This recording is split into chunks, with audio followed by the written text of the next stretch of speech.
Hello students, how are you all. I hope आप सब ठीक होगे, सेफ होगे अपने अपने घर पर और अपना और अपनी फैमिली का अच्छे से ध्यान रख रहे होगे और अच्छे से पढ़ाई भी कर रहे होगे। एज यू नो, हमने चैप्टर 3 स्टार्ट कर रखा है और कल मैंने चैप्टर 3 से रिगार्डिंग 2 वीडियोस पोस्ट की थी। अगर किसी ने वो वीडियोस अभी तक नहीं देखी हैं तो पहले वो वीडियोस को अच्छे से देखिए, उसी के बाद आपको आगे की बातें समझ में आएंगी। तो पहले वो दोनों वीडियोस आप देखेंगे, उसके बाद आप इस वीडियो को देखेंगे।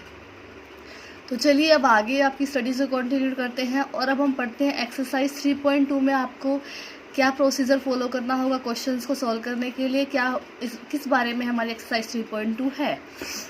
तो हमारी एक्सरसाइज 3.2 में है consistent and inconsistent pair of equation. As you know, हमारी जो लीनियर इक्वेशन होती है उसकी इक्वेशन बनती है, जो स्टैंडर्ड फॉर्म है वो है a1x plus b1y plus c1 equal to 0। क्या नेसेसरी कंडीशन मैंने बताई थी इनके लिए, that a1 square plus b1 square is not equals to 0 और we can say that a1 and b1 is not equal to 0 at the same time. मतलब a1 का square plus b1 का square 0 के बराबर नहीं होना चाहिए और a1 और b1 दोनों एक साथ 0 नहीं हो सकते। कोई एक 0 हो सकता है लेकिन दोनों एक साथ 0 नहीं हो सकते, क्योंकि अगर दोनों एक साथ 0 हो गए तो हमारा क्या बचेगा, c1 इक्वल टू 0, मतलब एक कांस्टेंट बच जाएगा। तो ये नेसेसरी कंडीशन होती है। हमने 2 इक्वेशन कंसिडर कर ली, a1x plus b1y plus c1 equal to 0, a2x plus b2y plus c2 equal to 0। हमें अब चेक करना है कि ये जो पेयर ऑफ इक्वेशन है ये कंसिस्टेंट है या इनकंसिस्टेंट है, और साथ के साथ हमें कंडीशंस के अकॉर्डिंग कैसा सॉल्यूशन मिलेगा, यूनिक सॉल्यूशन मिलेगा, कोई सॉल्यूशन नहीं होगा, या इनफाइनाइटली मैनी सॉल्यूशन होंगे। तो सबसे पहले बात करते हैं कंसिस्टेंट की। कंसिस्टेंट मतलब जब हमारी पेयर ऑफ इक्वेशन का कोई ना कोई सॉल्यूशन एग्जिस्ट कर रहा हो। तो सबसे पहले तो जो भी हमें जनरल इक्वेशन गिवन होगी हम उसमें से a1 b1 जो c1 जो कोफिशिएंट है उनको कंपेयर करके उनकी वैल्यूज निकालेंगे और फिर हम निकालेंगे ये रेशियोज। हम क्या चेक करेंगे, if a1 by a2 is not equals to b1 by b2, अगर ये रेशियो इक्वल नहीं है तो उस केस में हमें मिलेगा यूनिक सॉल्यूशन। और मैंने पिछली क्लास में भी बताया था यूनिक सॉल्यूशन, इसका मतलब लाइंस कैसी होगी, इंटरसेक्टिंग लाइंस होगी। ओके, दूसरा है अगर तीनों ही रेशियोज बराबर आ जाए, if a1 by a2 is equals to b1 by b2 equals to c1 by c2, infinitely many solution. मतलब अगर तीनों ही जो रेशियोज है वो बराबर आ जाए तो हम ये कह सकते हैं एक तरीके से कि वो सेम लाइन को ही रिप्रेजेंट कर रहे हैं। तो इनफाइनाइटली मैनी सॉल्यूशंस या कैसी लाइंस होंगी, वो कोइंसिडेंट लाइंस, मतलब वो संपाती रेखाएं होंगी, एक ही लाइन को रिप्रेजेंट करने वाली लाइंस। अब आगे बात करते हैं इनकंसिस्टेंट की, कि हमारी लाइंस इनकंसिस्टेंट। अगर a1 by a2 is equals to b1 by b2, कि ये रेशो तो बराबर आ गया लेकिन ये रेशो c1 बाई c2 के इक्वल ना हो, तो उस केस में हमारी जो पेयर ऑफ इक्वेशन है उसका कोई भी सॉल्यूशन नहीं एग्जिस्ट करेगा। इसका मतलब लाइंस कैसी होगी, पैरेलल लाइंस होगी, समांतर रेखाएं।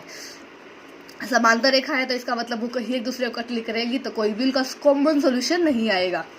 यूनिक सॉल्यूशन कैसा होगा, जब वो लाइंस एक दूसरे को कट कर रही होगी, कट करेगी तो किसी एक यूनिक पॉइंट पर ही करेंगे, इसलिए सॉल्यूशन कैसा होगा, यूनिक सॉल्यूशन होगा।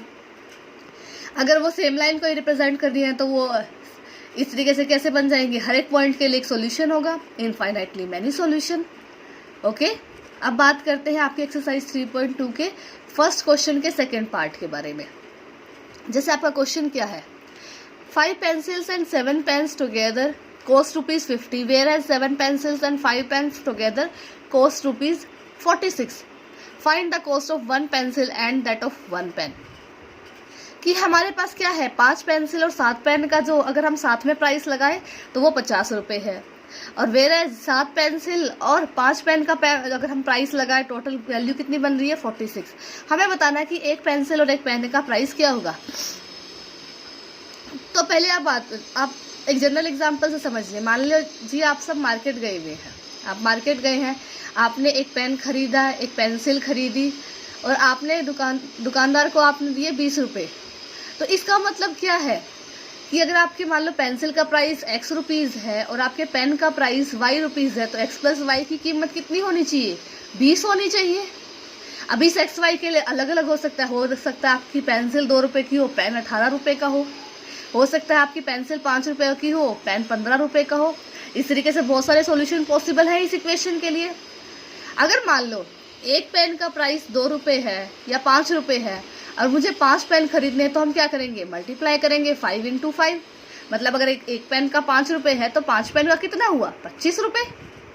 तो उसी तरीके से यहाँ पर भी 5 पेंसिल 7 पेन है, तो जो प्राइस एक पेन का होगा उसको 5 से मल्टीप्लाई करना पड़ेगा इस तरीके से हमें।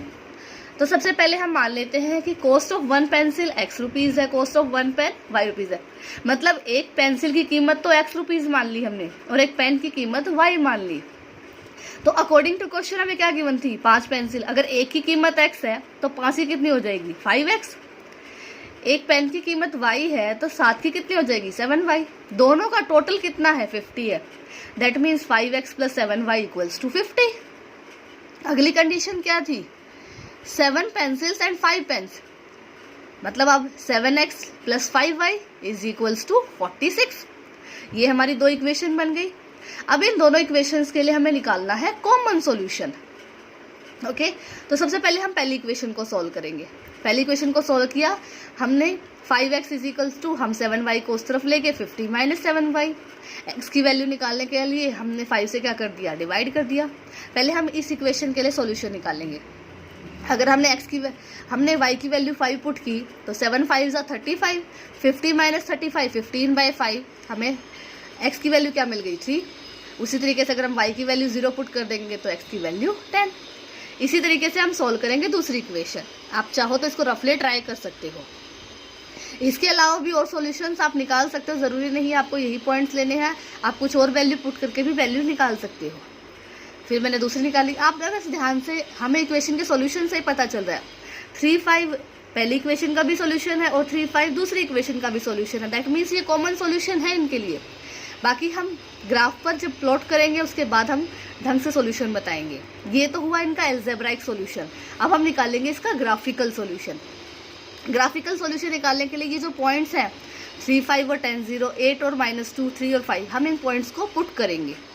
पुट करने के लिए वैसे ही आप चाहो तो अपने ग्राफ पेपर ले सकते हो या चाहो तो स्केल के साथ अपने नोटबुक में वैसे भी ड्रॉ कर सकते हो। तो हमारा मैक्सिमम कितना जा रहा है, 10। तो इसका मतलब हमें एक्स एक्सिस पर कम से कम 10 तक की तो ज़रूरत है ही। y के लिए भी हमारा मैक्सिमम 5 जा रहा है। आप ऊपर 5 तक ले सकते हो, 10 तक ले सकते हो, जितना आप चाहो ले सकते हो। तो मैंने दोनों ही x एक्सिस और y एक्सिस पर 10 10 लिया है। y के नेगेटिव में मुझे -2 तक चाहिए, तो वहाँ मैंने -2 तक कंसिडर किया। सबसे पहले पुट करते हैं 3 5, मतलब x की वैल्यू 3 और y की वैल्यू 5। ये पॉइंट हमें मिल गया पहला।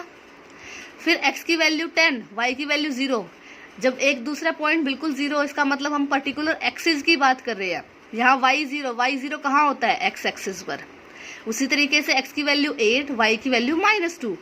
तो ये पॉइंट हमें मिल गया, हमने पुट किया। हमने देखा दोनों लाइन कहाँ इंटरसेक्ट कर रही हैं, 3 5 पर इंटरसेक्ट कर रही हैं। मैंने कहा था हमेशा जो आपकी लीनियर इक्वेशन होती है वो क्या रिप्रेजेंट करती है, एक सीधी लाइन, स्ट्रेट लाइन को रिप्रेजेंट करती है। स्ट्रेट लाइन एक पॉइंट पर कट कर रही है, इसका मतलब वो कैसी लाइंस हैं, इंटरसेक्टिंग लाइंस है। ये हमें ग्राफ से पता चल रहा है। इंटरसेक्टिंग लाइंस के लिए मैंने ऊपर ही बताया था सॉल्यूशन कैसा होगा, यूनिक सॉल्यूशन होगा। और वो यूनिक सॉल्यूशन कौन सा होगा, जिस पॉइंट पर उन्होंने कट किया है। किस पॉइंट पर कट किया है, 3 5। तो 3 किसकी वैल्यू है, x की, y की वैल्यू क्या है, 5। और हमें x किसके लिए माना था, x हमने माना था पेंसिल की कॉस्ट के लिए। जिसका मतलब कॉस्ट ऑफ पेंसिल ₹3 और कॉस्ट ऑफ पेन ₹5। ओके, तो इसी तरीके से आप इस फर्स्ट क्वेश्चन के बाकी पार्ट भी ट्राई कर सकते हैं और ऐसे ही आपको उनको सॉल्व करना है। अगर इस क्वेश्चन में कहीं भी कोई प्रॉब्लम रह जाए तो उसको कमेंट करिएगा और क्वेश्चन को अच्छे से समझिएगा। लेकिन उससे पहले जो कल की दोनों वीडियोस हैं वो ज़रूर देखिएगा, तभी आपको ये सारी चीज़ें अच्छे से समझ में आएंगी। तो stay home, stay safe and keep learning. Have a good day everyone.